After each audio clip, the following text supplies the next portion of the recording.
Hi, I'm Coach Amber, and welcome to the MeatRx Success Story Podcast. Today we have Elizabeth with us, and she will be talking about her success with the carnivore diet. Welcome, Elizabeth. Hi, thanks for having me. Absolutely. So, Elizabeth, when you first started carnivore, what was your life like? Like, why did you want to try carnivore? What was going on? Well, just over 4 years ago, I got diagnosed with type 1 diabetes. So that was just a huge curveball for my life as opposed to what I got to do on a day-to-day basis and how I take care of myself. So I actually started 6 months after diagnosis with keto, actually. And that was really going well for me till about maybe like a couple of years ago. I kept falling off of the wagon. I go on and off of it. I had one cheat day turn into like a many of cheat days. And I wasn't really losing a lot of weight or anything. The sugar control was all right. It was mediocre. But I started to gain weight, even doing the keto. And I know there's like, you have to do your macros, right? And I already got to do enough math in the day as it is, as opposed to calculating how much insulin and thinking about my blood sugars and stuff. So I was looking for something that was a little more easier with my new routine and my new, disease and such. So I was watching about the carnivore diet on the Joe Rogan podcast, actually, and that's where I got the keto diet idea from as well, too. So I tried it out and I started on March 1st. And honestly, I won't even go back. Like, it's convenient. It's very simple. And it just works really well with my life and with my diabetes. Like, majority of the time I don't even feel diabetic, right? So, which is crazy to think about, but yeah, so that's how I started. Oh, that is awesome. So how old are you? I'm actually just turned 34 on the 2nd. Oh, wow. Okay. Mm-hmm. You look very young. I was like, oh, wow, be diagnosed. Oh. It's just good genetics. Like, I find that even with the carnivore diet, it has done even more improvements with my skin. I don't really break out and I glow. Like, I have a really nice glow, like, not to toot my own horn or anything, but I do find that my skin has changed a lot doing the diet too. So. Awesome. So were you having any other health issues besides diabetes? Was there anything else going on in your life? Yeah. I did go for blood work before I started to do the diet, before I was like, hey, you know what, I'm going to do it.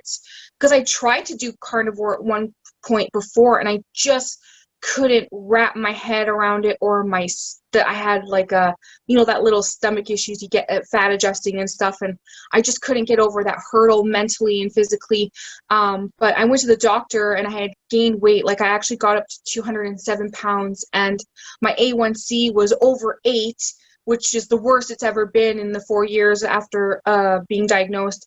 And my cholesterol went up. And my doctor, like, it just went over just a hair. Like, and my doctor immediately wanted to put me on, like, blood pressure medication and such and whatever. So I said, you know what? I was like, just give me some time. I'm going to go back on my keto diet and whatever. And then that's when I decided to actually go carnivore. And I decided to just stick with it. And I did. And I'm really happy I did. That's great. Okay, so when you first started carnivore, what were you eating? How did you implement the diet? And did you have any issues? Like, some people have some digestive issues when they first transition, even sometimes from keto to carnivore. Mm-hmm. So basically for me, what I did was, like, because I have a family and I have a husband and such, right? So I just, make ordinary meals like I normally do. I'm just only eating one part of that meal. Like, they have their rice, they have their veggies or whatever else I decide to make with the protein. And then I just eat the protein, right? I also try to make sure that I have enough for lunch the next day too, right? And so that made it easy. So I wasn't necessarily like changing my whole routine or anything like that. You know what I mean? Just eat when you're hungry, eat until satisfied. That's it. So there's that. And then the stomach issues, even going from keto to carnivore, I feel like it probably would have been a lot worse if I just was on the OMAD diet. You know what I mean? That just a regular standard diet and then going to carnivore. But going from keto to carnivore, I just, it's just so temporary, adjusting your stomach. I know, like, sometimes I get like the gut rot and whatever, run to the washroom really quick. But I just made sure, that I got enough fats. A lot of people will say, oh, what about fiber? Are you getting your fiber, or are you even using the washroom? And I'm like, well, I am. So I just make sure I drink lots of water, right? Fasting, I found too, like with my husband did the diet with me as a support, and he's down 50 pounds and I'm down 33. So he did it with me. And he said fasting really helped with him to start with. But then, you know what I mean? Like after some time, it got to the point where, I fasted and I'm like, I think about my meal. I'm like, yeah, I got a nice piece of pork waiting for me at home. And I just like salivate and I'm really excited. And I'm, I look forward to my meals. And once I got over that hurdle, and yeah, it was worth it in the end. So I'm happy I did. That's great. Did you include dairy? Is this something you do? And what about eggs too? A lot of people kind of find that a little bit iffy. Well, I did try really strict clean carnivore where I was doing only beef products for like a month. And I did see really great sugars from that and whatever, but I found it was just too strict. So I'm more of a lax carnivore. So I do have some dairy. I just make sure that it's, if I'm having cheese, I'm not having processed cheese. I put heavy cream in my coffee, stuff like that. But that's just about it. So just cream in my coffee.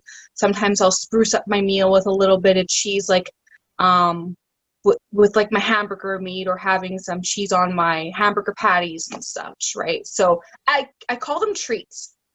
Those are like my treats. So you know what I mean? That's what I do. I do, especially with the heavy whipping cream. That is a treat, that's for sure. It is a treat, and I try to like not overdo it, you know what I mean? And I stall when I do, and you know what I mean? But we're all human. I just rather have cream as a cheat and a cheese as a cheat than a chip as a cheat. You know what I mean? So absolutely. Totally agree with that. Okay, so you've kind of told us a little bit about the improvements that have been made, but elaborate a little bit on that. And also, was there anything that kind of shocked you that changed, whether it be good or bad? Well, like my cholesterol went down, and sometimes that's like such a crazy idea to grasp on, right? You know what I mean? Or like everyone's like, oh, because you're eating fat and protein, your cholesterol. And my cholesterol had gone down, and just that crazy sugar control that I've been getting, you know what I mean? Like I don't even feel diabetic. Like my numbers compared to a borderline type 2, which is crazy, right? Considering I control my sugars solely based on injections, right? So that was the biggest shocker, because I knew my numbers were going to be good, but I didn't actually realize like how good. Like I'll forget to take let's say I had the other day, actually yesterday. So I take 2 shots of insulin. I only take my long acting, that's it. So I take a larger shot in the morning, and then I take a smaller shot in the evening. So my morning routine, I kind of got caught up and I forgot my shot. So my fasting sugar was 4.6. And by the time I realized I hadn't even taken my insulin, it was like 3:00 in the afternoon, and my sugar had only gone up to a 7, right? Which, like, not very much at all. Mostly if it was like pre-carnivore days when I was eating carbs and such like that, if I forgot an insulin shot, you know what I mean? I'm risking going into ketoacidosis. When you get those high sugars, I get really thirsty. I start to feel really unwell, right? So that was one thing I really noticed too. That's awesome. So for the type 1s out there, do you have any advice for them, or what can you tell them when they think that they have no hope to improve their situation? I mean, do a lot of research. I recommend probably starting with keto first, because it's just, to get like don't completely cut the carbs out, because there's a lot of math that goes with it.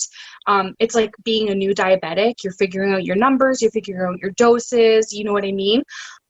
There's also support pages out there. There's actually a type 1 carnivore page on Facebook that you can join. Myself on Instagram I have, and there's other type 1 diabetics that follow me and vice versa on Instagram as well. And it's not a very, very large group, but I mean, it's a big enough group, and it's very, very supportive, and you know what I mean? And it's just nice to see that side where, you know what I mean, this disease, it can be very consuming in the rituals that you got to do, in the worry that you have, with lows and highs and such, right? You know what I mean? And this takes a lot. Carnivore takes a lot of that away. And this disease does not need to consume your life. It doesn't. And it doesn't need to be like, you know what I mean, so worrisome. And it does make me feel, because I remember more being of normal, a lot of people are diagnosed as children, and I got diagnosed at 29. So I really struggled. Like, I struggled so hard with the adjustment. So this diet allows me to feel pre-diagnosis. Like, I almost feel normal. Like, I'm not even diabetic. I second guess that I'm diabetic. I'm like, well, maybe I'm cured. You know what I mean? But that's not the case. But that would be my advice. I love that. That's awesome. I'm so happy that you found something that kind of gives a little more normalcy to your life now. One more thing I do want to add quickly, though. Another thing is that this diet is very cost effective, because I know some places in the States, you hear a lot of people of rationing their insulin because they can't even afford it. You know what I mean? Even with coverage. This diet has allowed me, I don't even use my fast acting. I use a small amount of long acting daily. I have lowered the amount of money that I've spent on medical supplies. You know what I mean? But my endo will proceed to tell me to eat a balanced diet, a diet that will continue to make me use more insulin, make me have those highs and lows, make me suffer from those adverse effects that will put me in a hospital. You know what I mean? Like, it's just a vicious cycle. So this diet will actually help with the supplies and the amount of insulin that you use, and your overall, what you pay for, because it's expensive. It can be an expensive disease if you don't have coverage. That's an excellent benefit, excellent point. I'm glad you brought that up, because I do know how much insulin is. I'm giving it to my dog, and she, yeah, I know that's crazy, but even giving it to a dog, like, whoa! I couldn't do it. I can't even handle myself being a diabetic, like having to take someone, you know what I mean, especially someone who doesn't have a voice. So I couldn't even imagine how stressful that is, and how expensive it can be. But you literally have no choice in the matter. You know what I mean? Yeah. Oh, I do. Well, thank you so much for sharing your story with us, Elizabeth. I think it's going to do a lot of good for those type 1s out there who really feel like they don't have much of a hope, and they just, are going to continue, like you were talking about, that vicious cycle. So thank you so much. It's going to be valuable. I appreciate you having me, and I'm very happy to spread the word. So, I mean, I feel great, and I'd love that other people would feel great. Just got to to break that barrier and open up your mind a little. It'll be worth it in the end. Love it. Thank you, Elizabeth. And you have a wonderful evening. You as well. Bye. Bye.